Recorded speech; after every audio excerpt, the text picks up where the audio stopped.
Well, hey kids, it's your old buddy, Dusty Dangerson. Today we're gonna be talking about your logic, your reason, your facts. So sit back and relax as your mind is hit by the intellectual equivalent of a 1,200-pound bull of logic. Hi guys, my name's Hunter and this is my channel, The Mutual Revolt. So I was just working on a critique of democratic socialism when I saw Ben Shapiro took time to argue against a Teen Vogue article that bashes capitalism. After watching this video, I was feeling a little bit frisky. And so I thought we could watch his video and see what old Benny Boy has to say. Links to the article and his original video are in the description below. Now this is an older piece, it's from April of this year, but Teen Vogue tweeted it out again yesterday.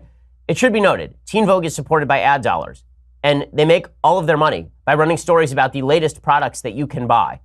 But they ran a piece called What Capitalism Is and How It Affects People, and the tweet from Teen Vogue was, Why Capitalism Needs to End. Wow, we are starting right out of the gates, aren't we, Ben? So, if you didn't catch what Ben was hinting to there, he was calling into question how Teen Vogue, a magazine that makes money off of advertisements by selling products, could dare question capitalism, since they're making money off of capitalism. Now, I could just say that this is the tu quo quo fallacy in which you say someone's argument is invalid because they're being a hypocrite, which isn't arguing against their actual argument, but is saying because you're a hypocrite, how can you make such an argument? However, I think it'd be better to think about it like this. You are a peasant at the end of the Middle Ages, and you're revolting against your king. You take your king's cannons and you start blowing apart his castle. A knight runs out and says, "The only reason you have those cannons is because of your king and serfdom. Therefore, how can you be opposed to your king and serfdom?" Ben Shapiro is that oh-so-logical knight in shining armor. Is that a valid argument? I don't know. Let's keep going. They say that capitalism is evil because individual capitalists are typically wealthy people who have a large amount of capital invested in business. This is false, okay? Individual capitalists are anyone operating in a free market system and selling their labor or their products of their labor. That is a capitalist. Anybody who is involved in the free market is a capitalist. You don't actually have to be the person who is hiring somebody else in order to be a capitalist, as long as you are investing your capital even in buying products. That makes you a capitalist. Huh, really, Ben? So anyone who participates in capitalism is a capitalist. You know, I don't know about that, Ben. Let's check Merriam-Webster's to find out. According to Merriam-Webster's, capitalist is a noun, and the definition is a person who has capital especially invested in business. Example is industrial capitalists. Broadly, a person of wealth, a plutocrat, or a person who favors capitalism. I'm not seeing the whole you participate in capitalism, you're a capitalist deal. You know what? I think I know what the problem is here. Obviously, Ben is talking about in economic terms. So, I've got an idea. Let's look into the foundations of economics. What he's talking about ought to be in there. So, I did try and find capitalist in All of the Wealth of Nations, you know, the 500-page book by Adam Smith, which is considered the foundational text in modern economics, but I couldn't find capitalist. However, I was able to find it in David Ricardo's The Principles of Political Economy and Taxation. And he's pretty important. He's where we get the ideas of comparative advantage from. So, let's check out what he has to say about capitalist. There we go, right at the advertisement section. I have endeavored to show the ability to pay taxes depends not on the gross money value of the mass of commodities, nor on the net money value of the revenues of capitalists and landlords, but on the money value of each man's revenue compared to the money value of the commodities which he usually consumes. So, interesting. He's mentioning capitalists and landlords as separate things. He's probably using that because in economics, the factors of production are land, labor, and capital. Capital. Those who own capital. Interesting. But you know, I'm looking around here, Ben, I'm not finding anything in here that says that just because you participate in capitalism, you're a capitalist. But then, you know what? I get it. This is a little outdated. So you know what? Let's go 100 years or more. This is Man, Economy, and State by Murray Rothbard, the founder of anarcho-capitalism. let's see if he has Ben's idea of capitalist in here. So I did find the term capitalist in here, and I'll read you what it says. Those who own the final product, whatever the alternative adopted, are capitalists since they are the owners of capital goods. It is better, however, to confine the term capitalist to those who have saved money capital with which to buy factors. So, those who are able to invest in capital goods or the factors and means of production. Not exactly the whole, you buy something, you're a capitalist. Weird. Weird. You know what? Maybe Ben was meaning this philosophically. And you know what? There is no better philosopher who has defended and is a fan of capitalism than Ayn Rand. So let's check her out. This is Ayn Rand's Capitalism, the Unknown Ideal. If there's an idea that, you're capitalist because you buy stuff, it should be in here, right?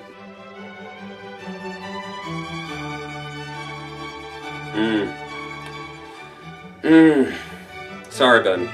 I did not find the whole you buy things or you work, you're a capitalist in this book. I did find her definition of capitalism, though. Capitalism is a social system based on the recognition of individual rights, including property rights, in which all property is privately owned. So, in this case, once again, you could be a capitalist if you support that idea. If you are into Ayn Rand's idea of capitalism, you'd be a capitalist.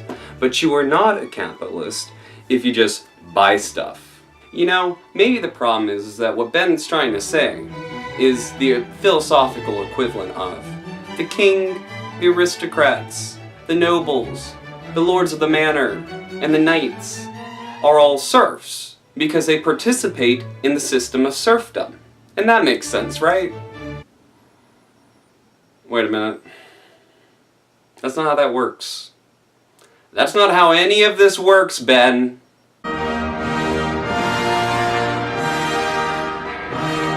But, she continues, these are the people who benefit from the system of capitalism by making increased profits and thereby adding to their wealth. A capitalist nation is dominated by the free market, which is an economic system in which both prices and production are dictated by corporations and private companies in competition with one another. Again, false.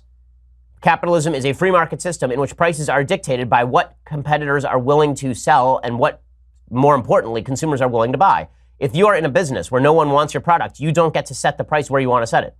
If I could, I would sell this podcast for $1 million per listener. I cannot, because the market does not bear that price. The same thing is true in your business as well.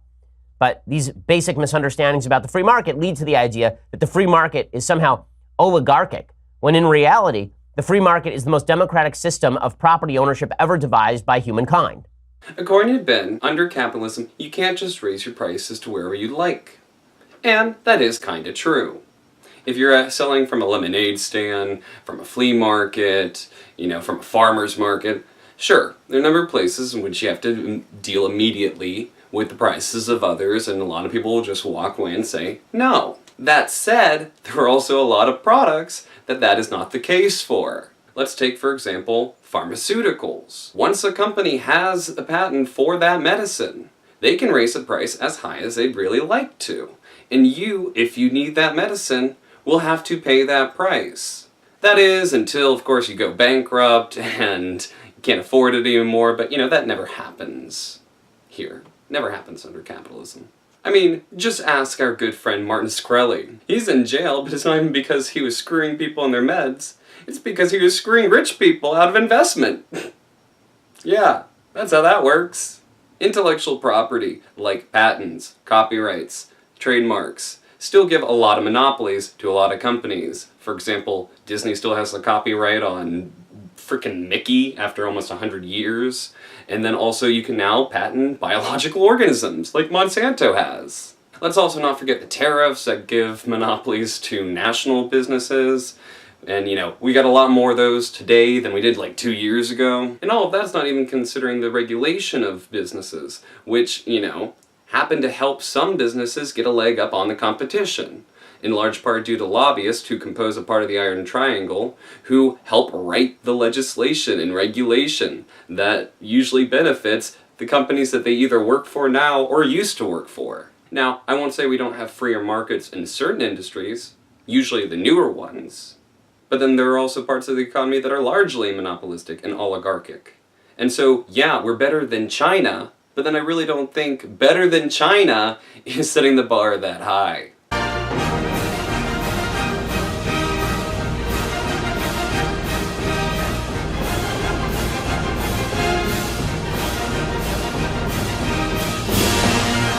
It says that you are the owner of your own labor and your own time. It says that you are the owner of the product of your own hands. Really? So a cook owns all the food that he makes in the back of a restaurant. So a laborer in a car factory owns all the parts he makes and adds to the car in the assembly line. Nope, that's not how that works. He's actually paid for his labor time, which is always less than the final price that the good he produces fetches at market. This is because the surplus reached at the market always has to go back to pay also the capital and the rent employed. Also, extra has to go back to the capitalists, because there has to have been an incentive for the capitalists to have even invested in the first place. So no, you do not actually own those things that you make if you work in a place like a factory. And then she says, how does capitalism impact people? Well, it depends on whether you're a worker or a boss. If you own a company or employ other workers, capitalism may make sense. But if you are not, then it's bad for you. That's a bunch of nonsense. Okay, capitalism, again, has raised the globe from abject poverty. It's the reason why you have cool stuff today. So this is where two things can be true. Sure, we've gotten cool stuff from capitalism, like cheap wine. I'm a fan of cheap wine, but that doesn't mean that capitalism has come without a huge cost. For example, the millions dead in India from famines while they were occupied by the capitalist British Empire. Another example, the tens of thousands dead due to the banana wars led by the US government to protect the US Fruit Company. Also, the tens of thousands dead from a dictator the US protects because he has oil. It's kinda like AK-47s. AK-47s are cool, but that doesn't mean that the Soviet communism they were created under was the highest achievement of human society or development. Capitalism can still be critiqued, even if it's not fascism or Soviet communism.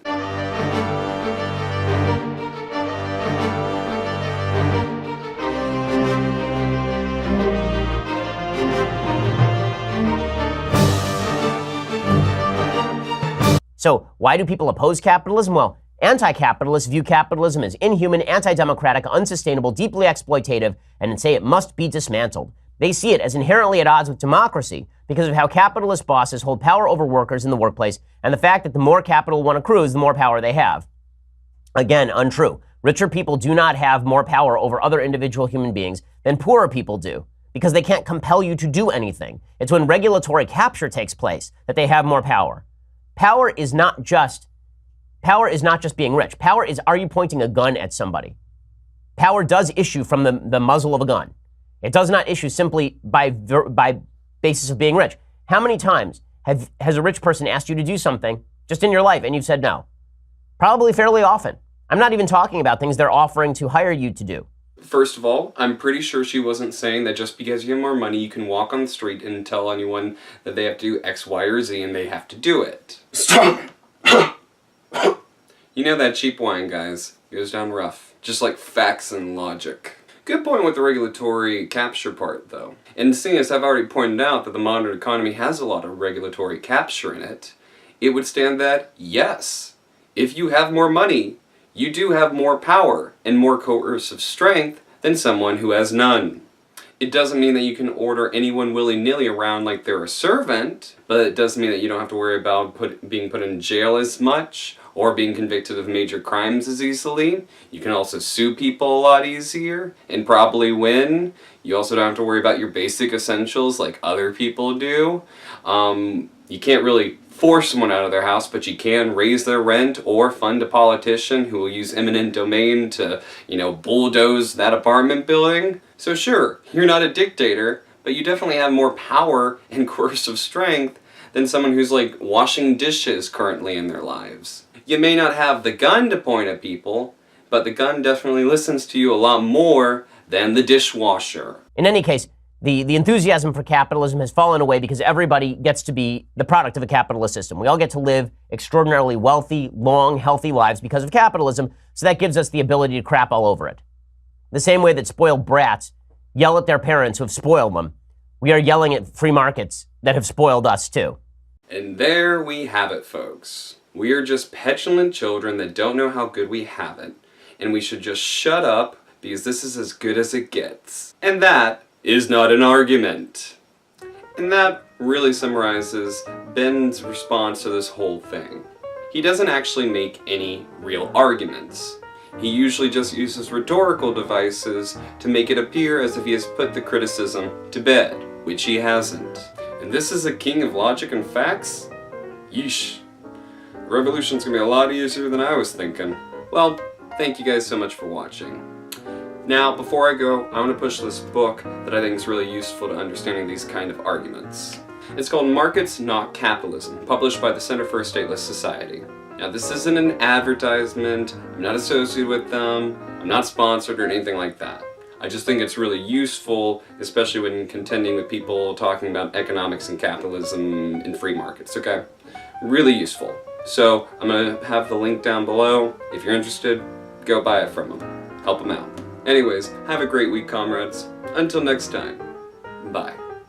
Well, that was damn near stupefying. I'm still reeling from the logic that was just inputted in my noggin. It was as if John Locke himself was beaming down from heaven and hitting me right in the cranium with his enlightenment. I almost damn near pierced myself. Now don't forget to come back next time for our next episode of Logic and Reason. So, y'all come back now, you hear?